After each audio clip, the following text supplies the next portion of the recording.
این آهنگ برایش خیلی پسند بود. در تنهایی هر بار خانه را سکوت فرا می گرفت، همان دم این آهنگ صدا می داد. اون نه سراینده بود، نه آهنگ ساز و نه نفری که با موسیقی سر و کار داشت، اما در پیانینو خیلی عالی می نواخت. این آرامش دلی او بود. این یگانه واسطه بود که درد خود را ابراز می داشت. آن خشک و خالی نیست، در خود جهان عظمت دارد. و اینک ما در فضای همین آهنگ روح نواز دنیای رنگین و پراسرار بزرگ مردی را با نام رستم بیگ یوسف بیگف جویا می گردیم. امروز این نوازش در گوشه دیگری اقیانوس صدا می دهد که شهناز هر بار به یاد بابایش می افتد. پشت پیانینو نشسته روح بزرگی او را آرامش می بخشد.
بدخشان، جمهوری خلقی بخارا، دهه دوم عصر 20. همان شب و روزها تغییرات‌های جدی تاریخی و سیاسی در منطقه جریان داشت. در این مرحله حساس و کشمکشی‌های زیاد به تاجیکان میسر شد تا پارچه خردی از سرزمین خود را با نام تاجیکستان تشکیل نمایند. ساکنان دهه رین ناحیه اشکاشین به کار همیشگی خود دهقانی، باغداری و چارباداری مشغول بودند. بعد برقرار شوی حاکمیت شوروی در این منطقه دوردست کوهستان نیز کالخانه‌های دست جمعانه تشکیل گردیده مردم به ساخت نوی زندگی وارد می شدند.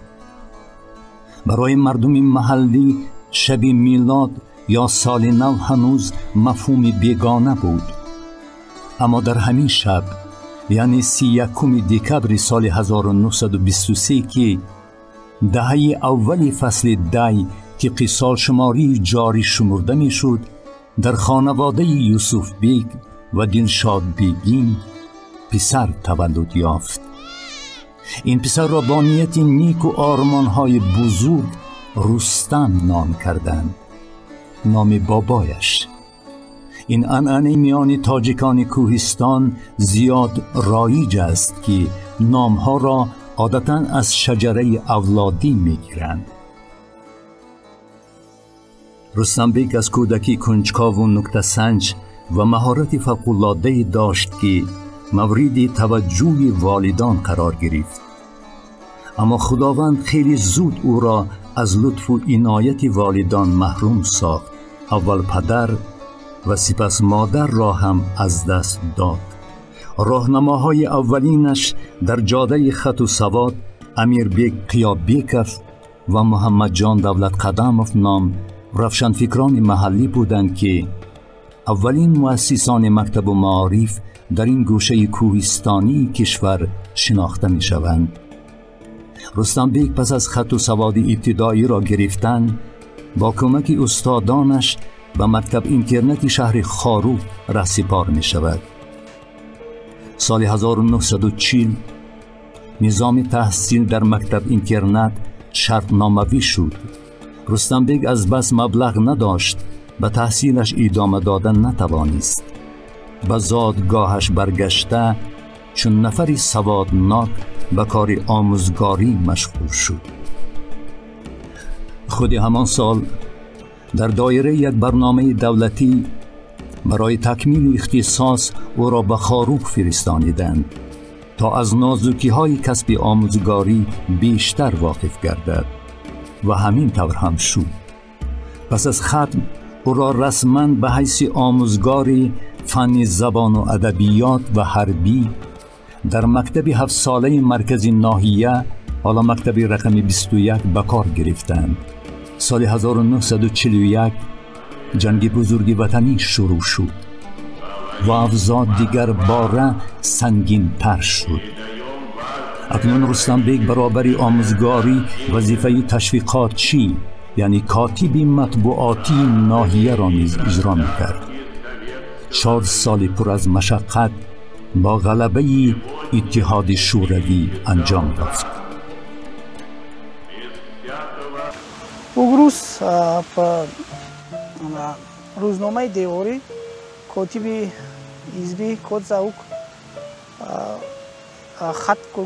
хати зебо гол бук навиштаҷоти хушрӯ навишту киштук баъди рустамбег хиҷо қекол кайз акам хаттино кайҷо ам хат муно фани хоҳиш кол за агма ҳисоботи ҳизбӣ ам таҳрир куну ана бо хати зебо гул навишу. Рустамбег за қайда кук молоки донишманд шахсияти вадза зод дониши ана мукаммалат иноват ав агма ари кӯтатари муддат агмари ба анҷоми буд.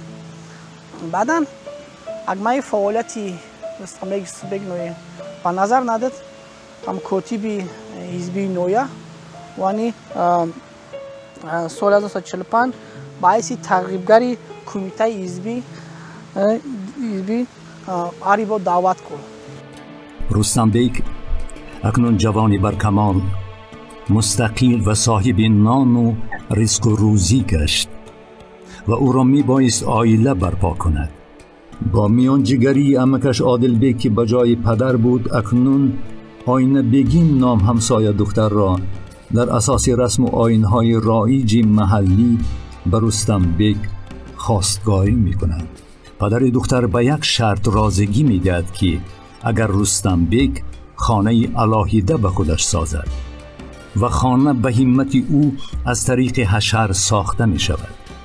حالا هم پای برجاست که به نزدیکی با تشبث پیوندان تعمیر و ترمیم گشت. بسیار فرزندای با وفا را با دنیا آوردند. یکی از 10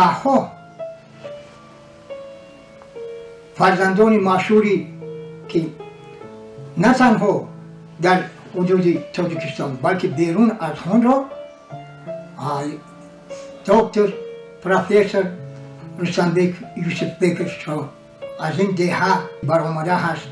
البته که ما خیشی تباری با شخص داشتیم، در خانه ما مهمان شدن.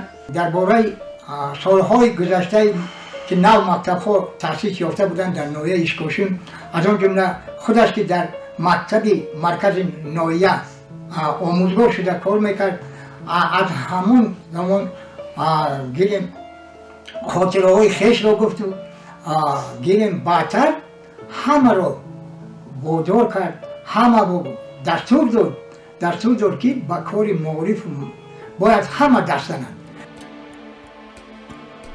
اکنون رستم بیگ پس از مشقت‌های زیاد و رنج یتیمی برای اولین بار فضای گرم عائلوی را می‌چشید و در این محیط رنگین دخترچه دوستروی تولد شد که نام مادر رستم بیگ را به او گذاشتند، دلشاد بیگین.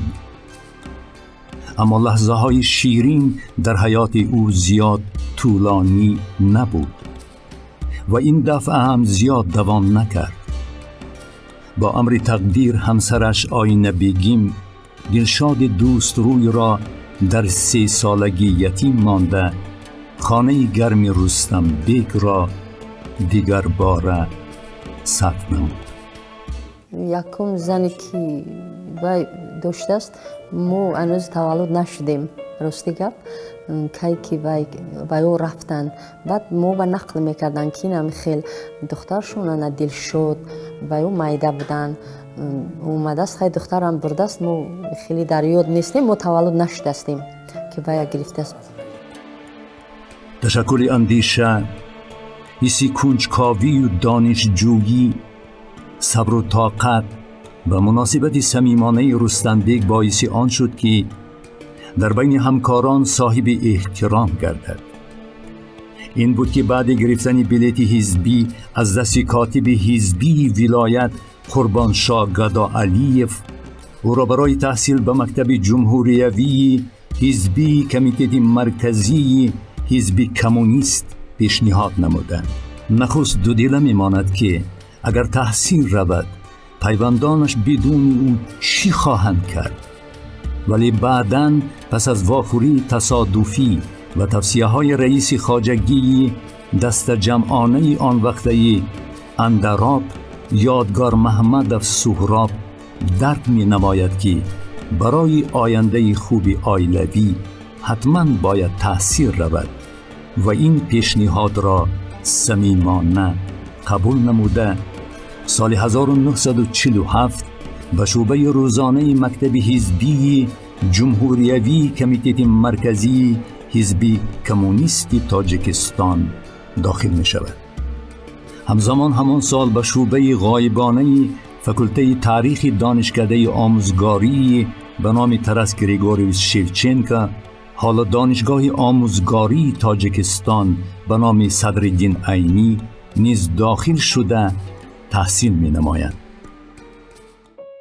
من فکر میکنم که نفرهایی که در اون دوره در مکتب و در معارف ناحیه کار میکردن و رشد و نموی علمی استاد خیلی سهم بزرگ گذاشتند، چون اگر اما خشت اول ماندن نادرست باشد خشت بالا هم کج میاد. برای همین اولا البته تربیه پدر و مادر، تربیه حکومت در اینترنت ها، این چیزا باعث آن شدن که رستم بیگ یوسف بیگ فلکه از خردی شوق هوس زیاد به علم داشت و بعد از دانشگاه داخل شدن به دانشگاه و تمام کردن این دانشگاه با دیپلم اعلی و اقتصاددان خوب شدن و حمایت کردن رساله نامزدی و دکتری در خارج کشور، یعنی در آذر خارج کشور، با اون دوره اتحاد شوروی بودن در مسکو. این برای رشد و نموی استاد خیلی کمک ایجاد رسانده است. رستم بیگ یوسف بیکف طی این سالها از درس‌های استادان فاضل بهره‌ور گردید و با نازوکی‌های علم و هنری علم‌های جامعه شناسی، مخصوصاً اقتصاد، شناسایی عمیق‌تر پیدا می‌کند. خوانش اعلی، اخلاق پاکیزه، اشتراک در مجلس و محفل‌های علمی و کارهای جمعیتی فکلته، شب زنده‌داری‌ها، ذهن و قابلیت فوق‌العاده، آبروی و مرتبه رستم بیگ را افزون می‌گرداند. نتیجه این زحمت‌ها بود که پس از ختمی با موفقیت رستم بیگ یوسف بیکوف را در مکتب حزبی به حیث معلم به کار قبول کردند و سال 1951 او را به اسپیرانتوری اکادمی علم‌های جمعیتی کمیته مرکزی حزب کمونیستی اتحاد شوروی به شهر مسکو فرستانیدند. او از استادان زبردست دور استرومیلین، لیونتیف، شیپیلوف، ویگوتسکی و دیگران بهره‌مند گردید و با عمق معنی علم اقتصاد بیشتر آشنا گشت. در این درگاه تحت مصلحت و راهنمایی عضو وابسته اکادمی علم‌های اتحاد جمهوری‌های شوروی سوسیالیستی، دکتر علم اقتصاد پروفسور شپیلوف و من بعد با راهبری دکتر علم‌های اقتصاد پروفسور کاوالیووا به تألیف رساله نامزدیش در موضوع انکشاف استحصالات کالخازی در دوره بعد جنگی شروع نموده آن را سال 1954 به اتمام می‌رساند و همان سال یکی از اولین ها شده در بخش علمی اقتصاد سیاسی از جمهوری تاجیکستان در شورای علمی دیسرتاسیونی اکادمی فنهای جمعیتی کمیته مرکزی حزب کمونیستی اتحاد جمهوری‌های شوروی سوسیالیستی رساله نامزدی را دفاع می‌نماید. دوست نزدیکی بزرگوار باباجان غفور و بوشفیلوف وقتی که غفور و مصدوق می اومد همه ما 3 کسه دعوت میکرد همراه قابل بزرگوارو نیستن و من اولین بار که ما تکلیف کرد صحبت کرد خطمون قابل و همراه قابل دراز صحبت کرد در موضوعات همه چیزی من را پرسید که روبرتون کی؟ من گفتم دیمید طرفین شپیلوف یک تا خواهش گفت که همین محله شما نرنجد همین خیلی مهنت کنید که باید صداوار تعریف شما شود من با افتخار امروز میگویم که من این سپارش غفور با سربلندی به جا آوردم با افتخار اکادمی علمی جامعه سمت رو تمام کردم و به وطن عزیز خودم برگشتم. باباجان غفورов شخصیتی بود که به هر یک کادرها بهایی بلند میداد. آدمی عادی نبود، آدمی بزرگ بود که شخصیت ها رو انتخاب میکرد و اونها را به کارهای زیاد تکلیف دعوت میکرد و شناسایی و دوستی رستمبک یوسفبکوف هنوز از سالهای 50 با باباجان غفورov سر شد. زیرا علاقه بینید که سال 1954 علاقه 56 رستمبک یوسفبکوف در دانشگاه دولتی تاجیکستان اون وقت به نام ولادیمیر ایلیچ لنین بود که در وظیفه مدیر کافدرای کار و فعالیت میکردند و این دوره علاقه باباجان غفورov کاتب یکمی حزب کمونیستی تاجیکستان بودند و علاقه دوستی و همکاری اینها دیگر همین است که اینها در همسایگی در زندگی میکردند که مثلا کوچه پیانرسکی، کوچه گوگل، کوچه همه بزرگان و دانشمندان در یک جا گرفته بود.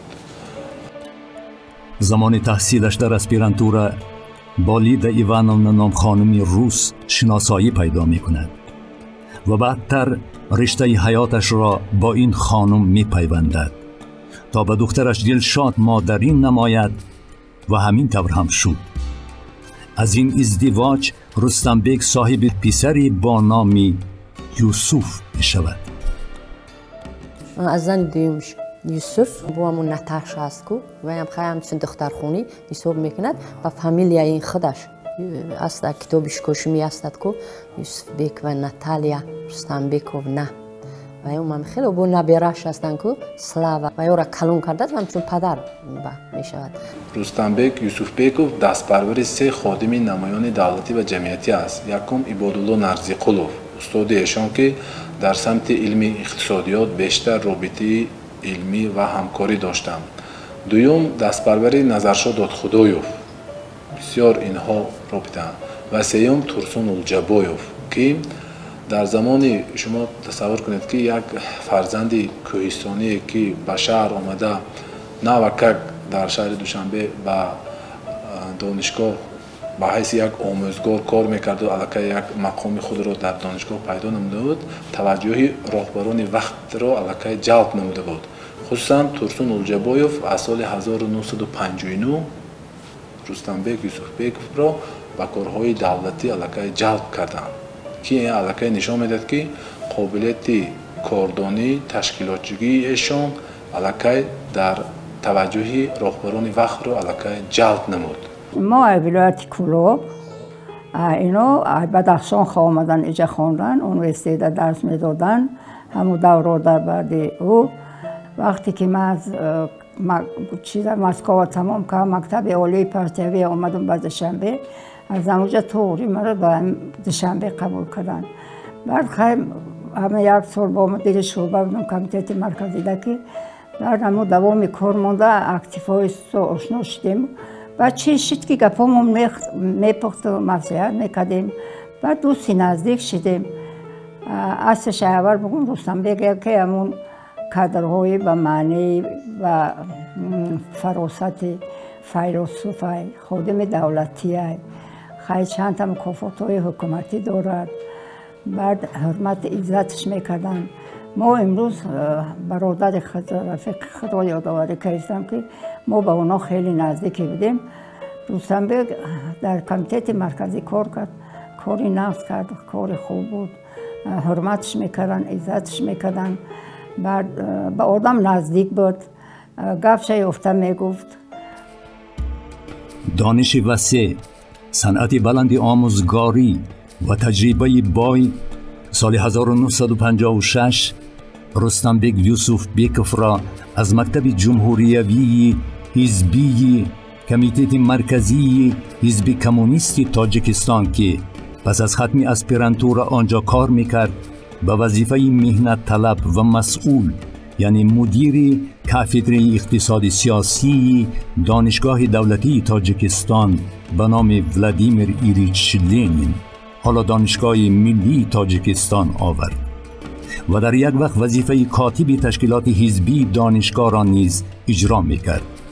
سال 1959 رستم بیگ یوسف بیکوف را به حیث جانشین اولی مدیر شعبه تبلیغاتی کمیته مرکزی حزب کمونیست تاجیکستان و سال 1960 باشد مدیر شعبه علم، مکتب‌های عالی و میانه این کارگاه تعیین می‌نمایند. همزمان همان سال او را وکیل مردمی در شورای شهری دوشنبه و سال 1963 باشد وکیل مردمی در شورای عالی جمهوری شوروی سوسیالیستی تاجیکستان انتخاب می‌نمایند. اکنون او مدیر کافدره اقتصاد سیاسی دانشگاه دولتی ملی تاجیکستان نیز تعیین شده بود. سال 1960 بود. منم معلم تعیین کردن در دانشگاه دولتی تاجیکستان. یاش بودیم 22 ساله.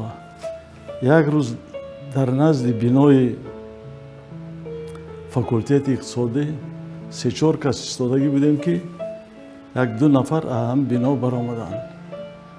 من معلم را خوب نمیشناختم. یک تاش شناختم و دومش نشناختم. در سرشون یک کپک ماندگی و آدم گوسیل که خیلی سن سالشون دیگر کلام بود. بعد من پرسیدم که همین آدم کی است؟ من این نشناختم. گفتن این شخص یوسف بیکوف رستم بیگ در همین بنا در قبط سیوم کافدره اقتصاد سیاسی است که همینجا به تخمین 3 سال مدیر کافدره بودن. بعد از اینجا سال گذشته این آدم یعنی معاون مدیر شعبه علم و معارف کمیته مرکزی تعیین کردن. نه که روزهای شنبه گاه آمده همینجا درس هم میخونن. همه دیدگی من دیگر این کسا راستی گپ ندیدم. من 2 سال کار کردم. بعد 2 سال من خسته و اسپرانتو رفتم لنینگراد. باز 3 سال در اونجا گشتم. سال 65 برگشت آمدم که وزیر معارف تاجیکستان رستم بیگ یوسف بیکوف اجرای وظیفه‌های گوناگون مسئولیتناک در تشکل جهان بینی سیاسی یوسف بیکوف نقشی کلان بازیدند. تجربه بای، صفتهای بلند شخصی، دانشمند بودن رستم بیگ یوسف بیکوف را به اعتبار گرفته او را وزیر معارف جمهوری شوروی سوسیالیستی تاجیکستان تعیین نمودند. همه خیلی حساب میکردیم میگن که یکی از وزیرای بهترین بود با فهم بود با علاقه عادی و ساده و فهمات داشت به خلق در همون وقت 10 سال کار کردن ما هم کار بودیم کماندیروفکا یک جای میرفتیم مجلس های مسکوده یک جای میرفتیم خیر اونا به مثلا این کاری مکتب ها میرفتیم کاری علم ها میرفتیم کاری دیگه اشته. در این وظیفه مسئول و از سال 1963 تا سال 1974 سربلندانه خدمت خلق و وطن را به جا آورد. در دوره فعالیتش در وزارت معارف یوسف بیکوف به انکشاف بعضی مادی و تکنیکی ساحه اهمیتی جدی میداد. این بود که 150 مکتب محض در همین دوره بنیاد یافت. در جمهوری یگان مکتب مؤسسه علمی نبود که او به آنجا نرفته باشد. در مکتب‌های عالی کشور 10,000 نفر متخصصان ورزیده تیار کرده شد. قبول به مکتب‌های عالی 2 برابر در آن دور زیاد گشت. شماره آموزگاران مکتب‌ها 17,000 نفر زیاد گردید. با تشبث بی‌واسطه یوسف بیکوف رستم بیک برای تیار نمودن کادرها در مکتب‌های عالی مرکزی سابق اتحاد شوروی، جمهوری‌های روسیه، اوکراین، بلاروس، قزاقستان، ازبکستان و یک قطار شهرهای سابق اتحاد شوروی کارهای زیادی عملی گشتند که در این مکتب‌های عالی دیگر جمهوریت‌ها شماره زیادی خط کنندگان جمهوری تاجیکستان به تحصیل فرستانیده شده کادرهای صاحب معلومات و صاحب کسب به تاجیکستان برگشته. استاد رستمبек یوسفبекس فقط استراحت با زمستون تو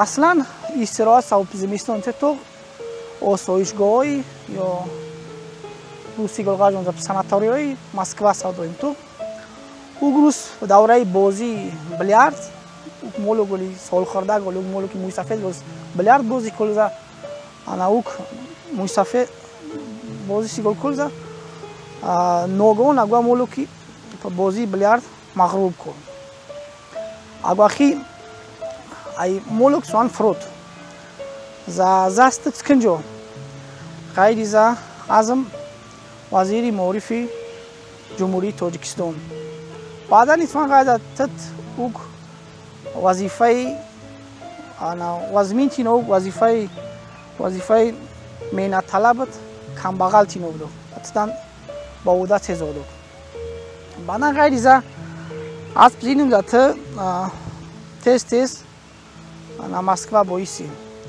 بعد بابا رستمبek بشیر استاد رستمبek سوام پرسون شد زا تدخک دکوی غیز اعظم وزیری مالیه اتحاد جمهوری شوروی سوسیالیستی غیز باتی اگمانی زغای باتی آخر گپ خونده داد و غیز زا است اگزیز بونی اما من جوب ایس اما تسمک پول نطلب سبشان مشنوود خیلی مردم جد در رخصت کو جبار رسول کاتبی سکافت خب دیروی کو رخصت توق دادیم باید رجده تال از من ایران شده چیز برو ما کی نگاه کن خیلی نلوستم دیرون توق داد اگه رستم راست تپ خیلی دیاد چیزا مکتب گفتم از مگذرانی هست رجدن بخیر جبار رسول خاطرن ز از مکتوب دیان شتوک اکسوا کشلوق نشتوک او دون کشلوق که کتامش نیست ز از مکتب درجه ز مسئول آقادوکم ز مسئول ازم وزیر معارف ودد اول ز او مکتب گوخو که بس نسبت مو وزیریت چیزی کتاکی چیز درکن اوانی چنوی اچی چیز عینکی خیلی زود دویت کستالت آقادی او بای مکولت گپ اکدن تاوشی که از سال 1966 تا سال 1971 زیاده از 582 تا مکتب های نوی تیپی نو در تاجیکستان ساخته شد در زمان رهبری ایشان. یک چیزی معلومات دیگر است که سال 1973 در تاجیکستان بار اول دانشکده صنعت حالا به نام میرزا ترسونزاده تشکیل یافت که اولین رکتوری آن مهربان نظروف انتخاب شدند که اون کس همچون به حیث دراماتورگ همچون یک شخصی فرهنگی هم میباشند که اون کس هم بسیار اینها بسیار رابطه خوب داشته که مهربان نظروف و رستمبک یوسفبکوف. در دوران وزیر معارف بودنشان و من بعد به وظیفه‌های بلند راهبری رسیدنشان در مقیاس جمهوری چندین مؤسسه‌های تعلیمی از جمله دانشکده آموزگاری زبان و ادبیات روس گشاده شده، دانشکده آموزگاری کولاب از نو برقرار کرده شد. در شهر خوجند فیلیال دانشکده پلی‌تکنیکی گشاده شد که امروز به دانشگاه تکنیکی مستقل تبدیل یافت. اینستیتوت جمهوریوی تکمیل اختصاص کارمندان ساحه معارف به کار خود آغاز کرد. مجموعه آثارخانه صدرالدین عینی، هیکل ابو علی ابن سینا، بنای سیرک شهر دوشنبه، دهها خانه های مدنی، کلوب ها، مکتب ها، بیمارخانه ها و غیره به استفاده داده شد. سال 1969 ایشان به سفر به ولایت لنوباد میکنند. وقتی که در یک مکتب بازدید میکنند با راهبر مکتب صحبت میآورند. معلم معلوماتی عالی نداشته است و ایشان دیدند که دانش و راهبری کنی راهبری مؤسسه خیلی خوب است اما معلوماتی عالی نداشتند. محض با تشبث و دستگیری خودی رستمبک یوسفبکوف همون راهبری مؤسسه مکتب به دانشگاه آموزگاری حاضره به نام صدرالدین عینی برای تحصیل را دوام دادن و دوشنبه جلب کرده می شود. خیلی من در اونیورسیت مدیر کافدر بودم، وزیر سطحی بلند ما از دور هم تا از دور می دیدیم. اگر مجلس ها می اومد اگر اونیورسیت می دیدیم شه. سالا گذشت و یک روز من کمیته مرکزی شعبه علم و معارف دعوت کردن. مدیر شعبه گفت که ما مصلحت کردیم که شما معاون وزیر معارف میرید. ما گفتم من رفتم لنینگراد رفته شدم. همه حجتان تیار و کیمچی دیگر که خیلی کمتر سیاست کردند که شما خیلی تکلیفی بالا نمیگید. من خیلی چیکاره که شود. من گشته آمدم پگاش بود که تلفن شد از رکترات که وزیر معارف شما را دعوت کرده شده است. من آمدم وزارت در آنجا در همون کوچه کویبش سابق حاضر و آثارخانه که در آنجا بود است در همونجا در قسم دوم در قبط دوم بنا کابینت وزیر بود است. یکم بار رفته کابینت وزیر دیدیم. بعد در آمدیم که سر میز شده است. از جاش خیست سلام کردم و اینجا همون روپرو هر دومان ششتیم. بسیار نحس قبول کردن. اگه هم سیاست دیگر خیلی گفت. بعد گفت که ما همه خیلی مصلحت کردیم. خوب میشید که یک جای کار میکردیم کمتر. سال 1966 آثارخانه استاد عینی در شهر دوشنبه به کار آغاز می نماید. عجیبی همین آثارخانه در چی است؟ همین خانه آثارخانه در زمان وزیر معارف فی تاجیکستان بودن استاد رستمبک یوسفبکوف آغاز می شود. چرا؟ برای آن که من در امو کرونیکی که خودم شخصا در ارشیو شخصی نگاه داری میکنم وقتی که افتتاحی همین آثارخانه می شود محمد آسیمی، باباجان غفوروف، رستمبک یوسفبکوف در هنگام گشادن همین لنت افتتاح اولین شده باباجان غفوروف قدم میگذارند، بعدا رستمبک یوسفبکوف، بعدا آسیمی. برای آنکه در همین وقت آثارخانه گشاده شویش محض با تشبث و تلاش همین رستمبک یوسفبکوف است. سال 1974 رستمبک یوسفبکوف را معاون رئیس شورای وزیران جمهوری شوروی سوسیالیستی تاجیکستان تعیین می نمایند که تا سال 1984 این وظیفه مسئولیتناک دولتی را سربلندانه اجرا می نمایند. رستنبک همه خیلی حرکت میکرد که خیلی بچه زبانش تازه بود، زبان روسیه نغز میدونست، خیلی بعد زبان هم میدونست، معامله کرده که میدونست، بسیار فایدهش میبودن، سپارشات بسیارش میدادن. بعد عجایبات شمیم که همین وقتهای کرده همه وقت با همون متخصصایی که در تحت دستش کار میکنن و خودش جلب کرده، کار یاد داده، اینجا چیکار کنده کار، اینجا چیکار کنده کار گفته. همین خیلی میکرد که همه آدم به این باوریناک حساب میکرده نصیحتچی بود و نصیحتچی بود. رستنبک با یک خصلت خوبی داشت که من هیچ فراموش نمیکنم. همین برادرها را، همکاراش، دوستاش فراموش نمیکرد، تلفن میکرد، حال پرسی میکرد. بعد سالهای هم وزنیم بگم و همین خیلی دوره بود که اتفاقانه ما کار میکردیم، میفهمین؟ این خیلی نظر بلندی و ناپسندی و این خیلی نمیکردیم، روز گپامونو میگفتیم، کمبودیامونو، پیشویامونو. از سال 1981 تا سال 1984 به رستنبک یوسف بیکوف اجرای وظیفه مسئول دولتی وزیر کارهای خارجی جمهوری شوروی سوسیالیستی تاجیکستان واگذار گردید. پروفسور رستنبک یوسف بیکوف در وقت اجرای فعالیت کاریش در مقامات گوناگون دولتی به حیث راهبر گروه‌های رسمی دولتی و هیئت گروه‌ها به ممالک گوناگون خارجی سفر کرده است.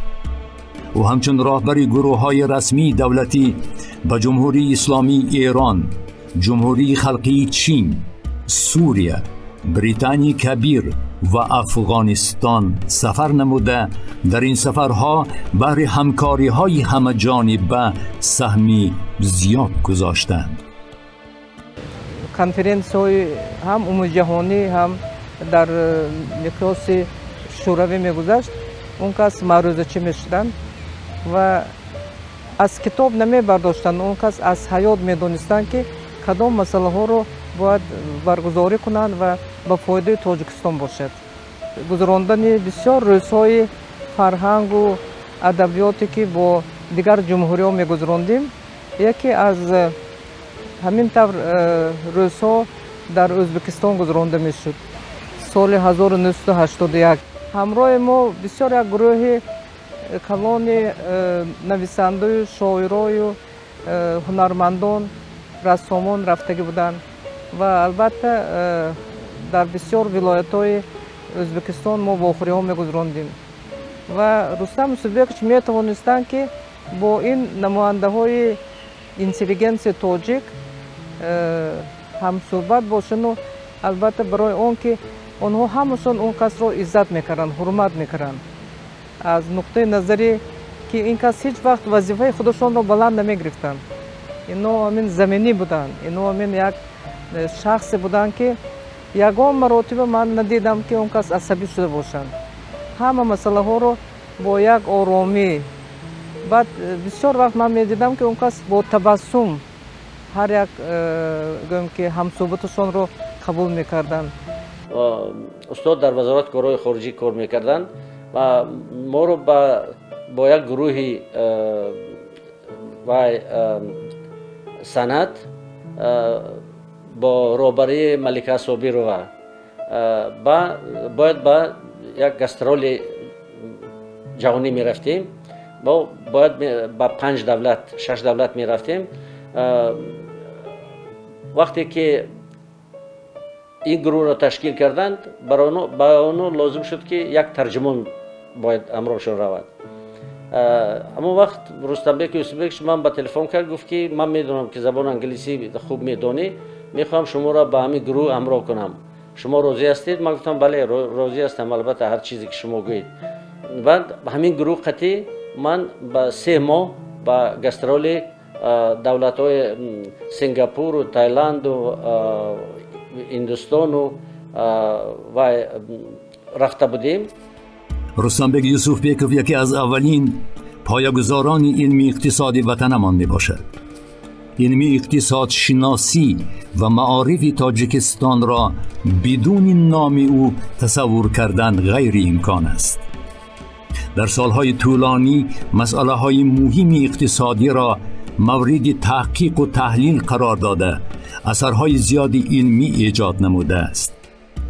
پروفسور یوسفبیکوف رستمبک یگانه شخص در جمهوری بود که به مسئله های اقتصادی معارف خلق مشغول بوده این مسئله ها را از جهت علمی اساسناک کرده بود.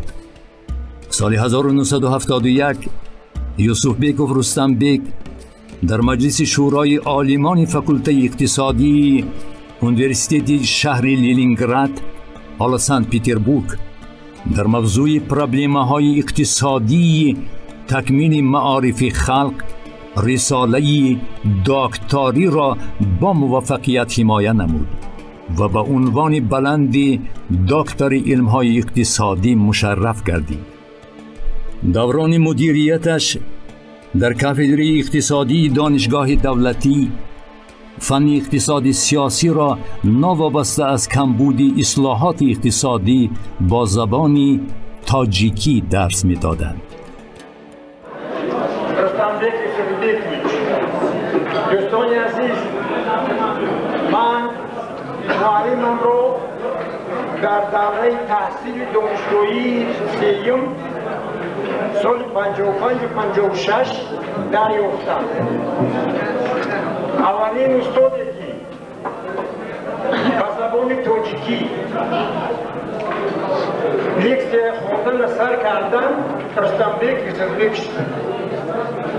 در اون زمانها زبان تاجیکی را هم دانلو ارزمانش به روسی میگفتن به ما، مثالاش به تاجیکی و تحلیلاش به روسی. لیکن شخص اولینی که در کرسیم اومده پالیتیکانومی رو به زبان تاجیکی شروع کردن حال هم در معنی من воспроизводство تکرار استحصال کنی در یاد من هست. این بار اول استاد من دیده بودم. در جریان تدریس اصطلاحات اقتصادی را جمع نموده اثری هم مؤلفی لغت مختصر اقتصاد سیاسی را تألیف نمودند. پروفسور یوسفبیکوف در قطار عالمان مشهور شوروی استرومینین، ژامین، کاستانیان، گینوفسکی، چوپرونوف ساحه اقتصاد معارف را تدقیق نموده به کامیابی‌های نظررس در این جاده نائل گردیده است.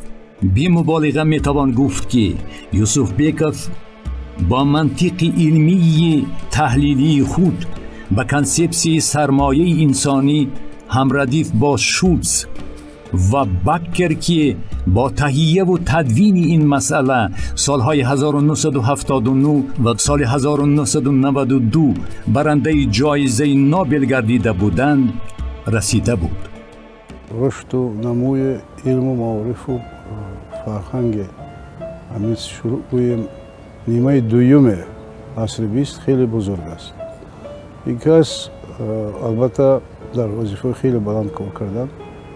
در طول زیاده از 20 سال از حکومت جمهوری تاجیکستان بودند.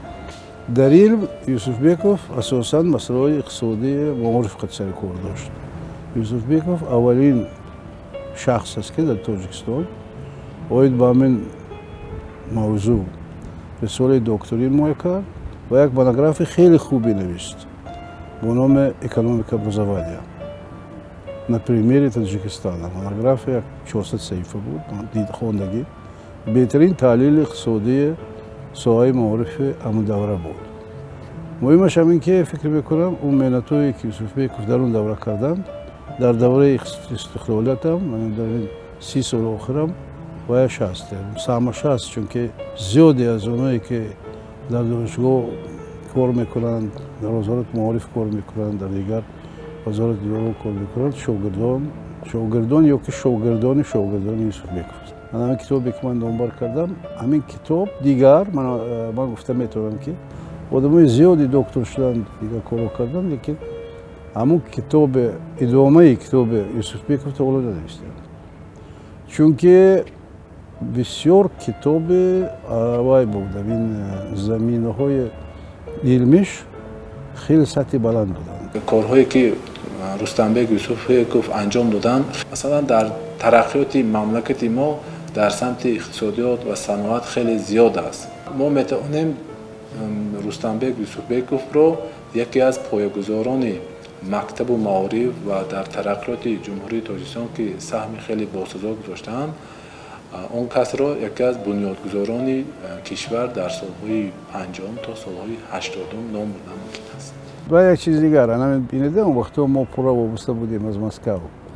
در مسکو قطعی هر کس گپ نمیزدن، در خیلی باید بود. یوسفبکوف در اینجا خیلی که روسا میگن افسریتیت بود.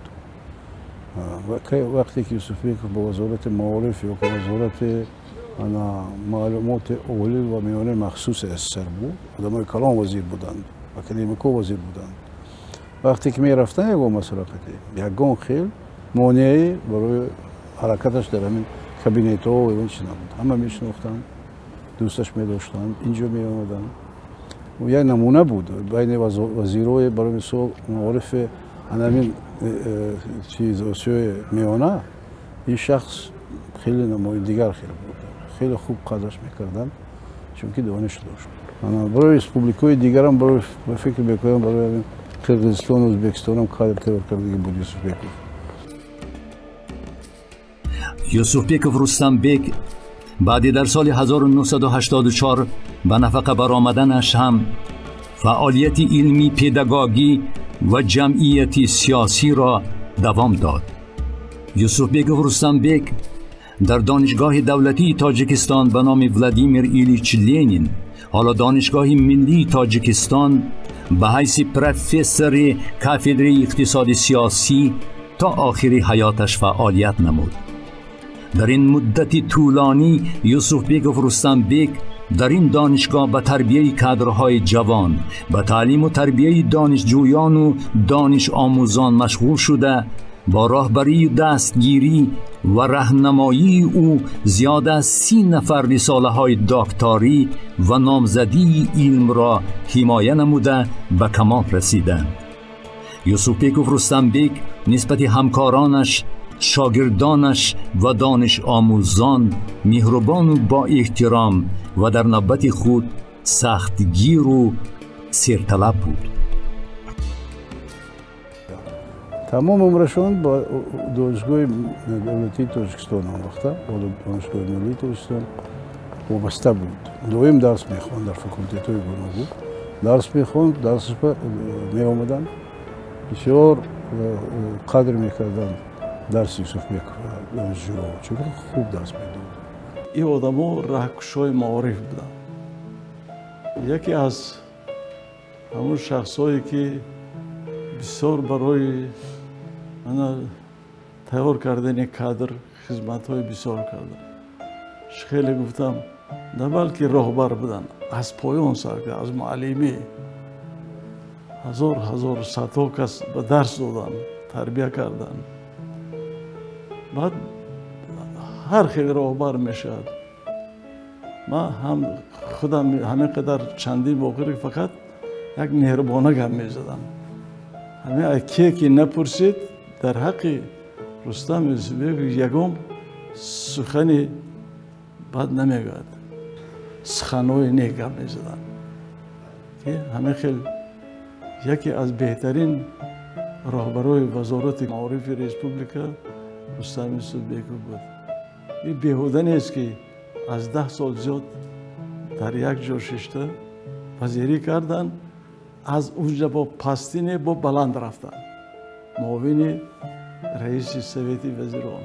در دوره های نابسامانی های سالهای 1991-94 در جمهوری برای به اعتدال آوردن وضع سیاسی دعوت و کلام شخصیت های بزرگ و دانشمند، آنهایی که می توانستند به مردمی آشوبگر و شور زده تأثیر رسانند، نهایت ضرور بود.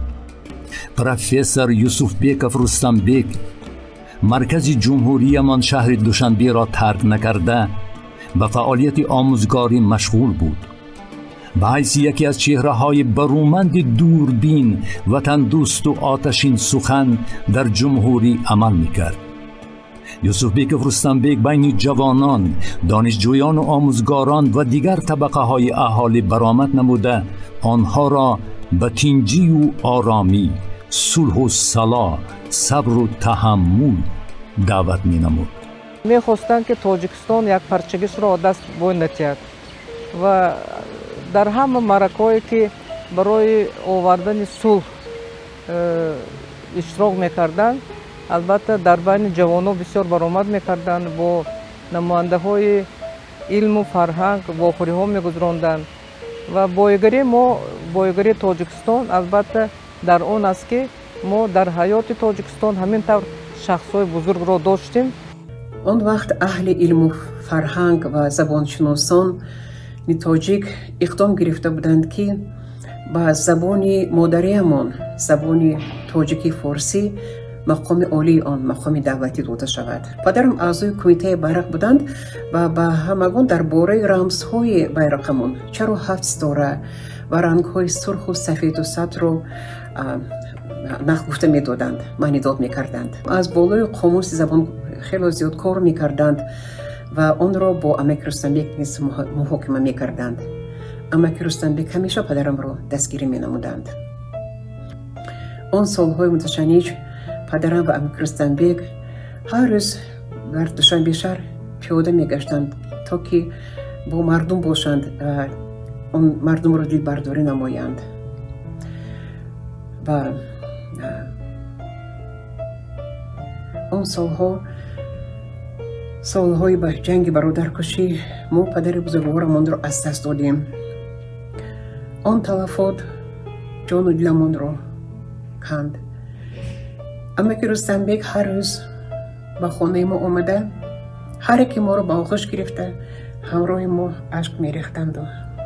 در طول زیاد از 50 سال پروفسور یوسفبیکوف در مقامات گوناگون دولتی ادای وظیفه نموده، همزمان چون معلم خدمت خلق و وطن را سربلندانه اجرا نمودند.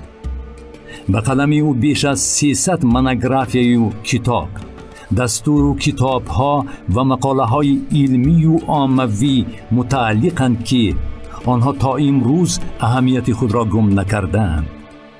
در یک قطار اثر مقاله هایش ترقیات معارف خلق در جمهوری تاجیکستان، غمخواری درباره نیکو احوالی خلق، قانون سوسیالیسم، نشأ و نمای معارف خلق در تاجیکستان سوویتی، هر یک کارگر جوان باید معلومات میانه گیرد، تیار نمودن متخصصان معارف و غیر مسئله های اقتصادی ساحه معارف مورد بررسی قرار گرفته. پروفسور یوسفبیکوف در زیاده از 30 کتاب و مقاله به ساحه اقتصاد معارف بخشیده‌اش از جهت نظریوی با فکت و رقم‌ها فعالیت ساحه‌های غیر اقتصادی را تدقیق نموده است. یوسفبیکوف رستمبک بیش از 230 عدد اثرها، کارهای علمی، تدقیقات‌ها دارد. این اثرها و کارهای علمیش در تکمیل کار معارف خلق مقام خاصه دارند. سال 2013 مجموعه مکمل عاید اثرها، نظر دوستان و افکار شخصیت‌های برجسته، زندگی نامه و فعالیت او با نام رستمبک یوسفبیکوف چون آموزگار، راهنما و استاد مرتب گشت. رستمبک یوسفبیکوف مؤلف یک قطار اثرها و مقاله‌های علمی و یک چند کتاب‌های علمی هم میباشند که یکی از این کتاب‌های اساسی که همین کس مثلا تالیف نمودند، این همین کتاب نشأ و نمای معارف خلق در دوره تاجیکستان سوویتی است که مؤلف در اساس این کتاب را مبحث‌های تاریخی نوشته است. از سال 1917 تا سال 1968 را فرا می‌گیرد و هر یک زمانی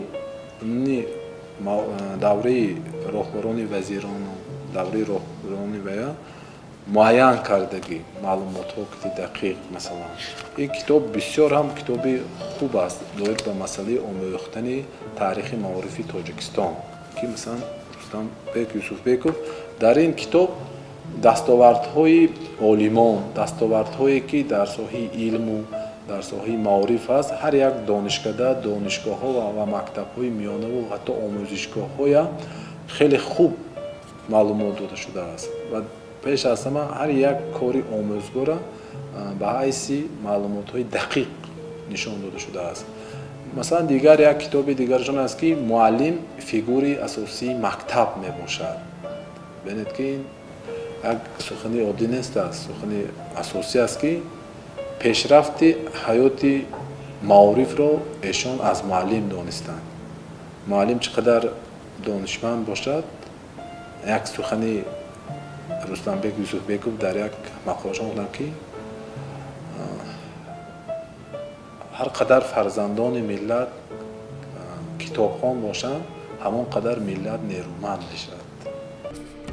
شاهدان قصه می کنند که رستمبek یوسفبیکوف در دوام فعالیت خود با افراد زیادی سرشناس، مخصوصاً راهبر آن وقته کشور جبار رسولوف، مناسبت صمیمانه داشتند. با چهره‌های معروف دور همسال باباجان غفورов، میرزا ترسونزاده، ساتیم اولوغزاده، میرسید میرشکر، مهربان نظرов، مومن قناعت، محمود جان واحیدов، توفه فاضیلова، مستیبک تاش محمدов که با اکثریت اینها در همسایگی زندگی میکرده است، رابطه های خوب دوستانه داشته است. همچنین یکی از دوستان نزدیک رستمبek اکادمیک محمد آسیمی بودند که با ایشان حتی پیوند خویش و تباری نیز برقرار نمودند. یعنی پسری رستمبek با دختری آسیمی آیله برپا می کنند و مناسبت های دوستانه این دو مرد فاضل را بیشتر و بهتر گردانیده بودند. پیوسته با دوستان روزهای استراحتی به هم آمده یا شاهمات بازی می کردند یا بیلیارد که شغلهای دوست داشته رستمبek بوده است. یاد دارم هر وقتی که امک رستمبek با خوجند سفر می‌کردند، حتما مادر بزرگ ما را زیارت می‌نمودند و مادر بزرگ ما اون کس را با شعر استقبال می‌گرفتند. آنها به هم دیگر احترامی خاصی داشتند. پدرم محمد آسیمی و امک رستمبek نه فقط دوستان جانی بلکه برادران جانی هم بودند. مادرمون و همسر امک رستمبek لیزی ایوانونا به مثل خواهر بودند. وقتی که خواهرم دیلارم به دنیا آمده بود، امک رستمبek به خانه ما آمده از روی سنت قدیمه با آستین دستشان آستانه خانه را رسیده گفتند که اکنون اینش دختر عزیزی ما عروس نازنینی پسرمان یوسف میشه. Мой отец Мухаммад Осими и мой татик Рустамбек Юсуфбеков были очень близкими и очень верными друзьями еще до моего рождения и до рождения Юсуфа. Их дружба укрепляла два огромных региона Таджикистана, так как они оба были выдающимися общественными деятелями, академиками, знаменитыми личностями, организаторами, учеными, активистами, созидателями. Их совместной целью была забота об образовании, просвещении и культуре советского Таджикистана. И как настоящий учитель, устод, педагог, просветитель, профессор Рустамбек Юсуфбеков до последних дней своей жизни, до последних дней своей активной жизни был предан своей любимой педагогической работе, обучению и образованию и подготовке студентов, будущего поколения его учеников и последователей. Это был мой татик. از نبیره‌ها نازنین بیشتر با وقت گذرانیده و خاطره های رنگینی دارد از آن روزگار و حتی تا کنون یادگاری های زیادی را از بابا مانند دستنویس و خاطره ها و کتاب های نادیرش نگهداری می نماید.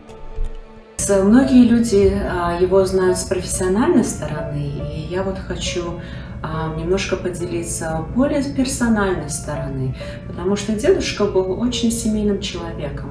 Он очень любил свою семью, он много жертвовал для семьи, он всегда семью ставил в первый план. И для нас, особенно внуки, мы были просто весь его мир. Он нас просто обожал, и он был колоссальным дедушкой, просто был абсолютно отличным.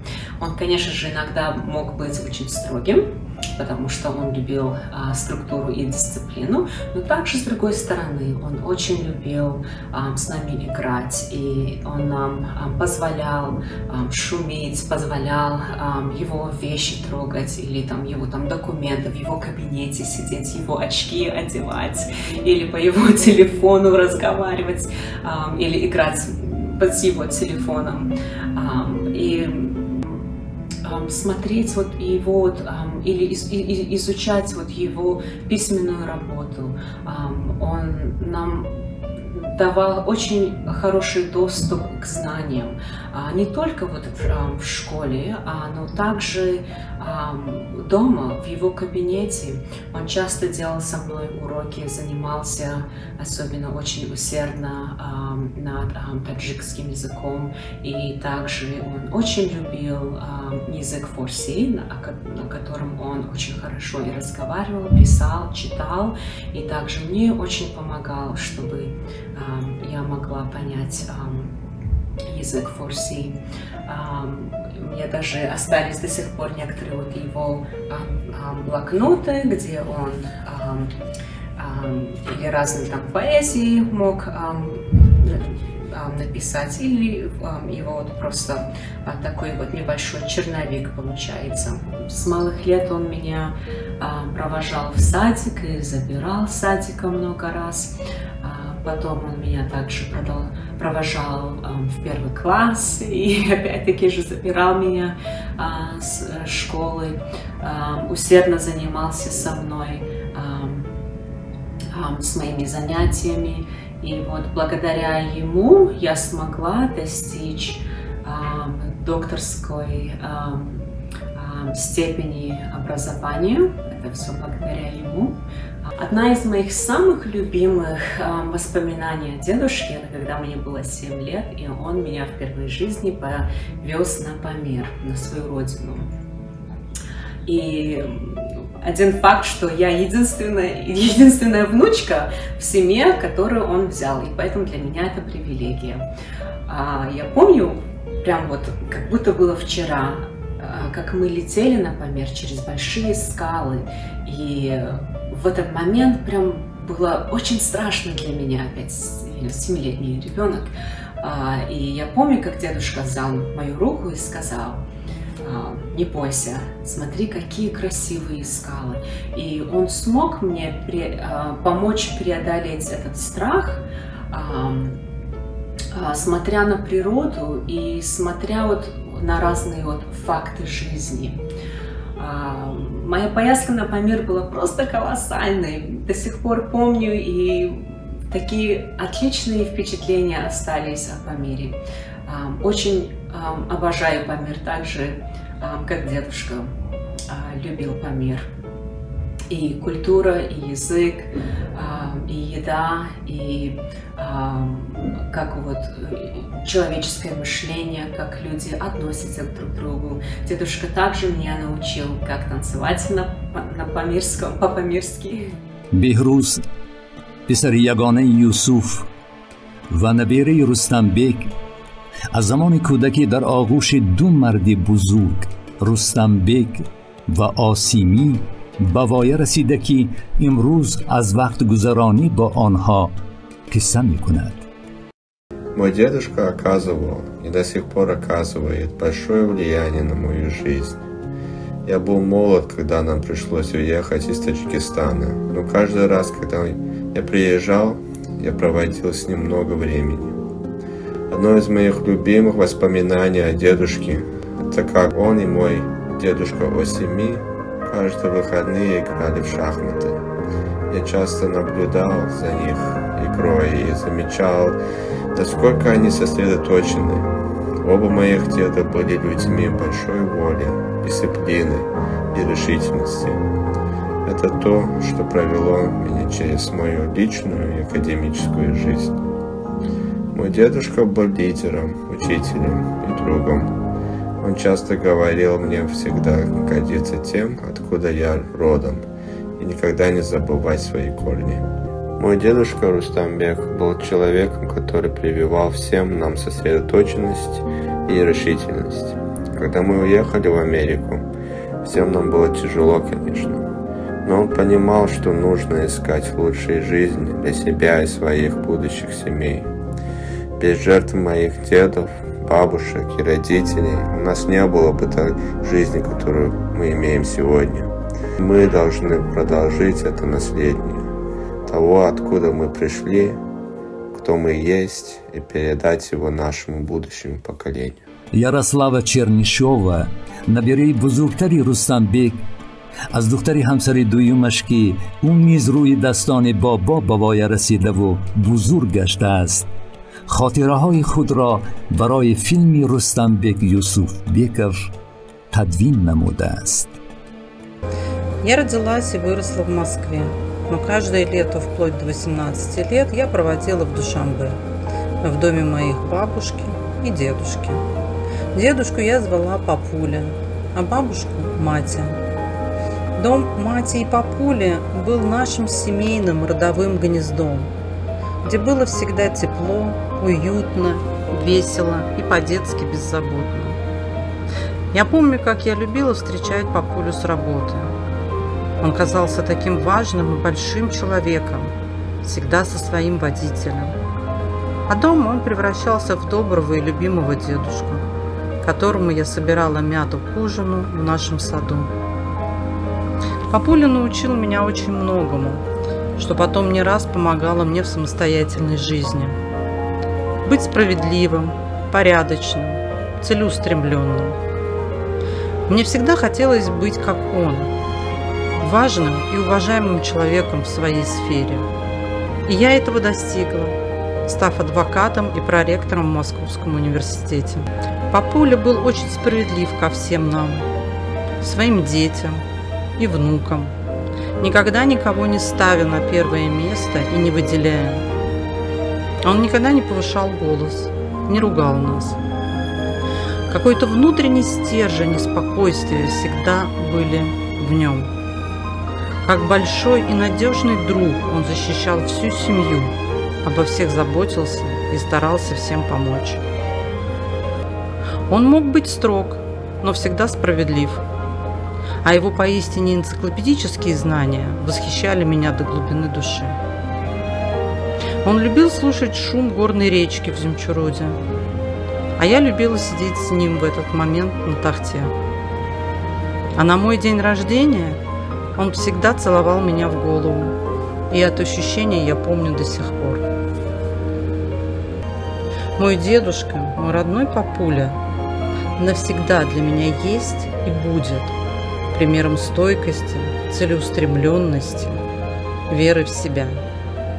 Все эти черты я унаследовала от него.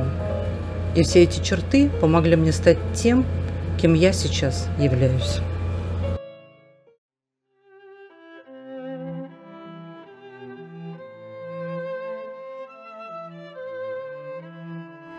شنیدم که بیمارم. بعد من اومدم همین دانشگاه تیپ همین شهرک با همونجا خوب است. خوب است هم تا بپوش خوب چشمش شده گپ نمیزند. من گفتم رستم سبیک گفتم من پیش نزد شما در اومدن اول دکتر دیدم. دکتر گفت که میخیزه ولی با قوت است. فقط دو روز ریانیماسیا دا خوب کرد. ماما سعید می اومد از خونه با دخترم نقل میکند که و می اومدن اونا و خبرگیری بسیار می اومدن از وزارت معارف می اومدن همون پنسیا و خیلی را خودشون می آوردن خبر بسیار می گرفتن و عبدالجبار می اومد است.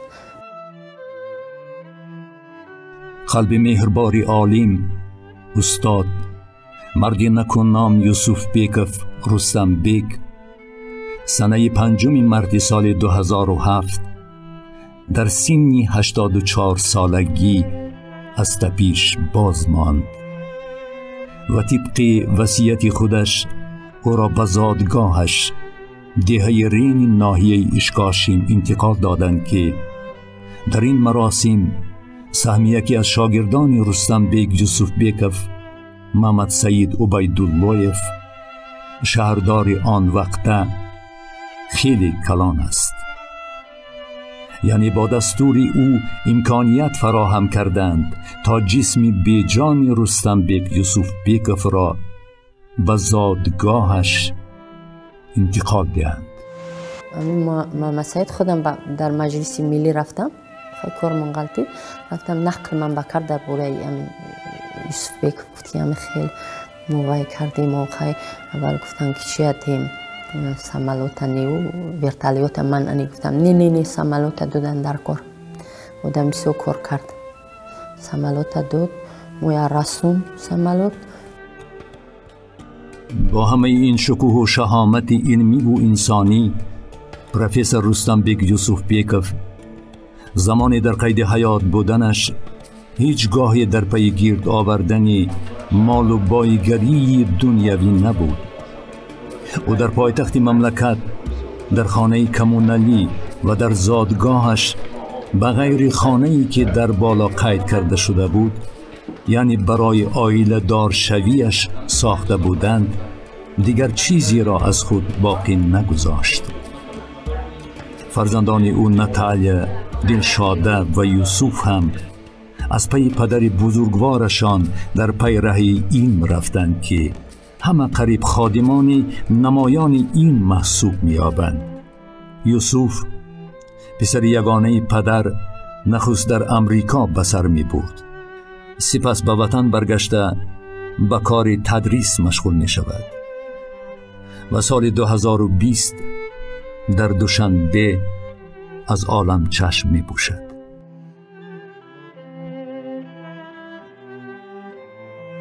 نبیرگان رستم بیگ یوسف بیکوف امروز هر کدام در هر سمت و در هر گوشه دنیا به نام و اولاد خود لایق و سزاوار ادامه دهنده کار و پیکار و نیت‌های نیکی او هستند.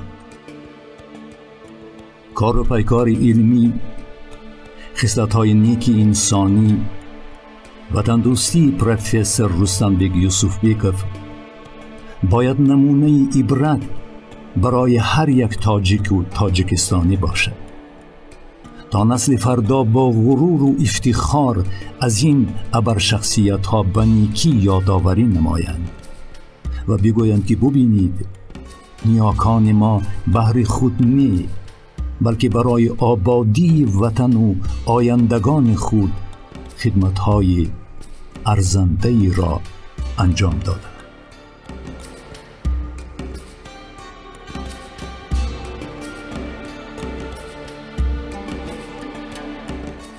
خدمت‌های دولتی و جمعیتی رستم بیگ یوسف بیکوف با 2 آردن بیرق سرخ مهنت، 2 آردن نشان فخری، مدال به نام اکادمیک و ویلف، مدال 50 سالگی اکادمی علم‌های جمهوری تاجیکستان، نشانه‌های سریسینگی اعلاچی معارف جمهوری تاجیکستان، اعلاچی مکتب‌های عالی اتحاد جمهوری‌های شوروی سوسیالیستی، خادم شایسته علم جمهوری شوروی سوسیالیستی تاجیکستان و چندین مکافات و افتخارنامه‌های پرزیدیوم شورای عالی جمهوری تاجیکستان قدردانی گردیده است.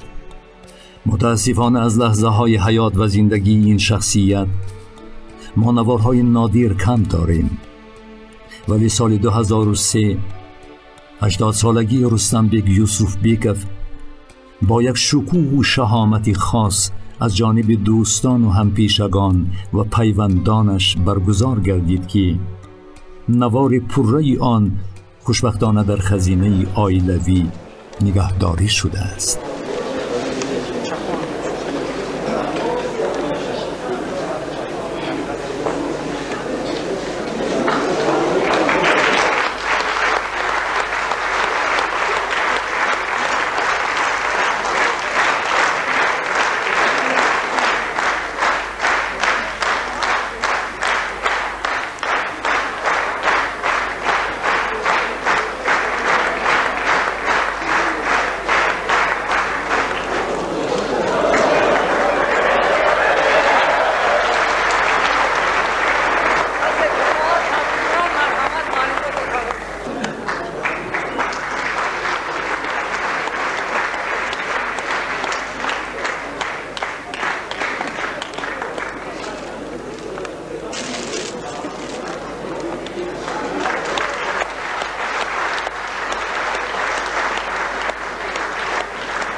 بسیاریاتون میداند که من بسیار سرگپ هستم. از همین بسیار دراز گپ میزدم. حاضرم بسیار گپ زدن میتوانم، لیکن مانده شدید وقتتون نمیگیرم. من همین باید امروز اعتذار نمونم، بسیار آدم خوشبخت هستم. وقتی که در همین زمان تولد شدم، من خرسندم که من در بین شما زندگی میکنم، در بین شما کلان شدم، در گرد اطراف من شما برای این آدم هستند.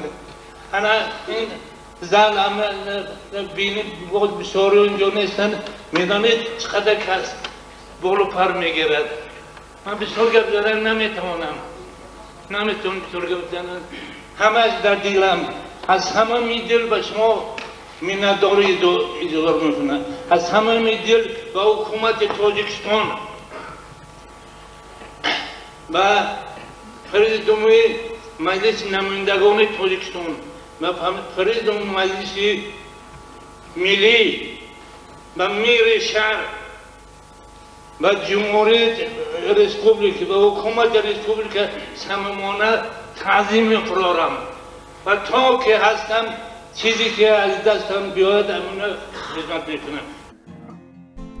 به نام فرزند برومند خلق تاجیک، زاده ناحیه اشکاشیم یوسف بیک رستم بیک، نام یکی از جماعت‌های کلانترین این ناحیه گذاشته شد. در پایتخت مملکت به مکتب رقم 35 شهر دوشنبه نام رستم بیک یوسف بیک داده شد و اینک در آستانه 100 سالگی روز تولد یوسف بیک رستم بیک برای ابدی گردانیدن خاطره درخشانش در مرکز ناحیه با تشبوسی عده‌ای از جوانان وطن دوست دیار نیم پیکره‌اش را گذاشته.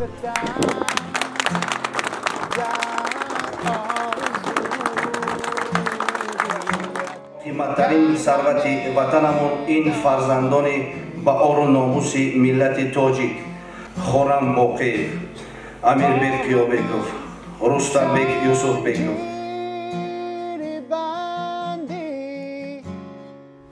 یک آدم معروف خاکساری، یک دانشمند باریابر. سالها باید که تا یک سنگ اصلی ز آفتاب لعل گردد در بدخشان یا عقیق اندر یمن. عمرها باید که تا یک کودکی از روی فضل عالمی گردد نکو یا شاعری شیرین سخن. الهی برمت صبحهم قدسهم ربنا و رب الملائکة و روح فادخل فی عبادی و ادخل فی جنت برحمتک یا ارحم الراحمین. یادت بخیر. خواهم آمد من به کویت گر نمیدانی بدان عاشقم عاشق برویت گر نمیدانی بدان مشنو از بدگو سخن من سوست پیمان نیستم. مشنو از بدگو سخن من سوست پیمان نیستم. هستم من در جستجویت گر نمیدانی بدان. هستم من در جستجویت